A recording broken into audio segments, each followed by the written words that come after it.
In this chapter, we will go over some basic drawing and editing commands.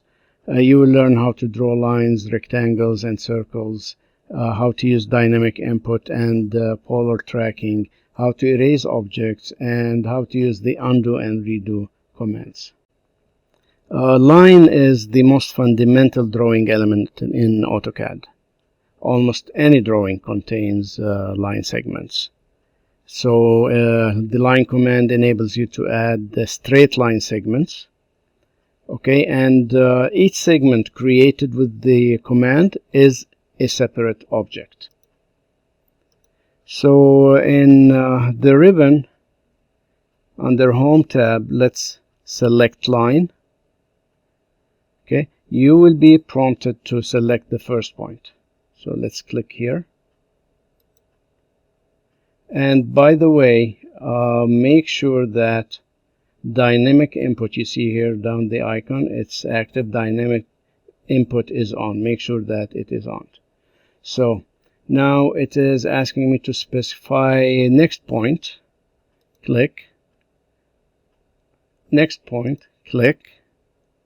Okay, etc. Now if I want to end the command, I either press escape, spacebar, or enter. Okay, so I will repeat.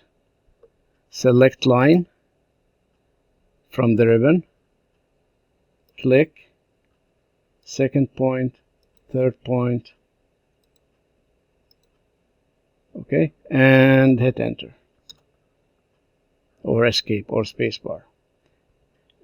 Again, make sure that dynamic input is on, because if it is off, like this, you will not be able to see the input on the screen. So dynamic input is really handy. So I'll just put it back on. Okay, now let's specify a line with an angle. Okay, now specify the first point. Click. Now you see here the angle is changing: 38, 42, 45, 29, etc. I cannot click in that box to change the angle. Okay, I have to press tab and then enter the angle I want. So let's go, for example, for 45. Okay, now it's asking me to specify my next point. Okay, I'll go like this, then like this. Now let's specify an angle. So tab, and let's go 60. Okay, and the x-axis is the 0 angle. So let me hit escape. So the x-axis is the 0. So it goes from 0, from x-axis counterclockwise, okay, to measure the angle. Okay, let me clean this mess here. Remember how to select and delete. You click, release, select, delete. Okay, now the angle of a line, so let me select the line again. Now the angle depends on the direction in which the cursor is moved. You see here it's going positive direction. Okay, this is 0, x-axis is the 0. Now it's moving up.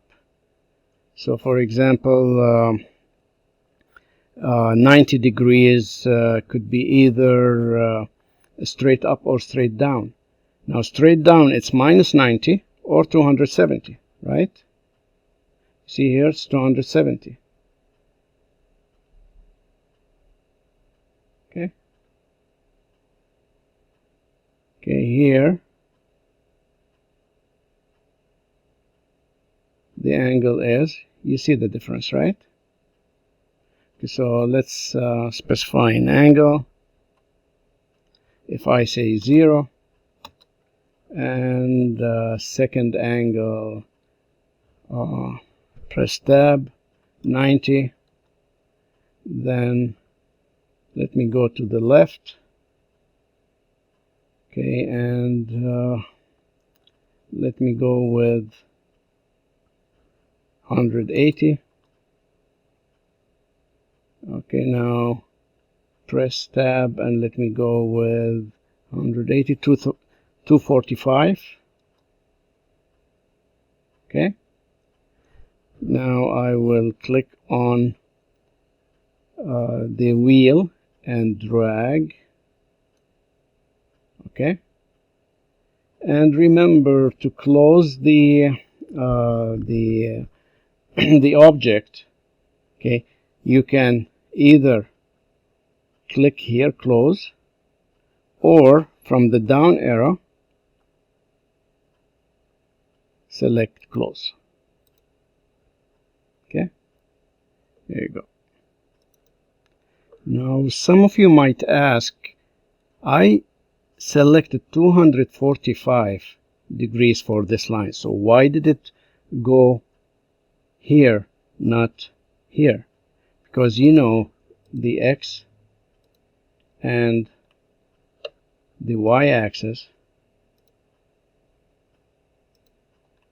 Okay, if this is my 0 angle, it goes like this up 90, 180, 270, 245 should be here. Why did it go up like this? Why did it go up like this?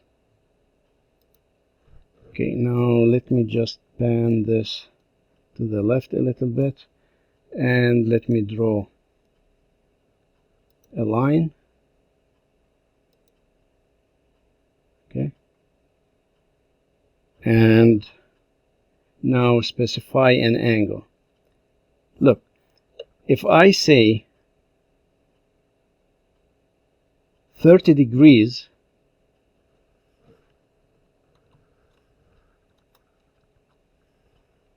okay, it took it from here counterclockwise. So it measured it from the 0, and now the counterclockwise is my 30 degrees. Why? Because my cursor was here. Okay, but if my cursor was here, let me draw a line and make this as the starting point. Now my cursor is here, okay, below the x-axis. Now my 30 degrees should start like this. Now if I press tab and enter, you see, escape, this is 30 degrees, this is 30 degrees, but because my cursor was above the x-axis, my 30 degrees went this way, counterclockwise. When I draw this line, my cursor was below the x-axis, so my 30 degrees became this way, clockwise. Okay, this is really very important.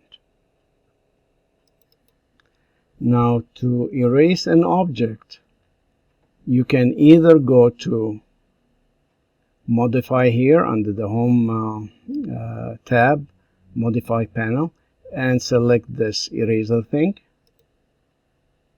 Okay, now it will ask you to select objects to erase, so this, okay, and hit enter. Or you can just select objects. Remember at the beginning I said that each segment is a separate object. See here, I select this line, it's an object. It's different than this, and it's different than this, and it's different than this. Okay, you can also do this, you know this now by heart. Select it this way and hit delete. Okay, let's draw a line again. Line, enter. Okay, now I can click select, and hit delete. So it's up to you. Now, how do we draw vertical and horizontal lines? First of all, we need to have the ortho mode on. Okay, so you see this 90 degrees angle here. Click on it and ortho on, off, on. So first of all, we have to have this on. And this ortho mode restricts the movement of the cursor to horizontal and vertical directions. It forces 0, 90, and 180 degrees. So if I select a line, select, you see I cannot go like with an angle here, except 0, 90, 180, 90, 0, etc. And if you start using this command a lot, the shortcut is F8. You see, by the way, when I hover over it, it says ortho mode F8. So if I press F8, it will be on, off, on, etc. So let me now clear this and move to something called polar tracking. It's another way to draw horizontal and vertical straight lines. It restricts the movement of the cursor to specified or preset angles. Okay, what does that mean? First of all, we have to turn the ortho to off. Okay, turn it off.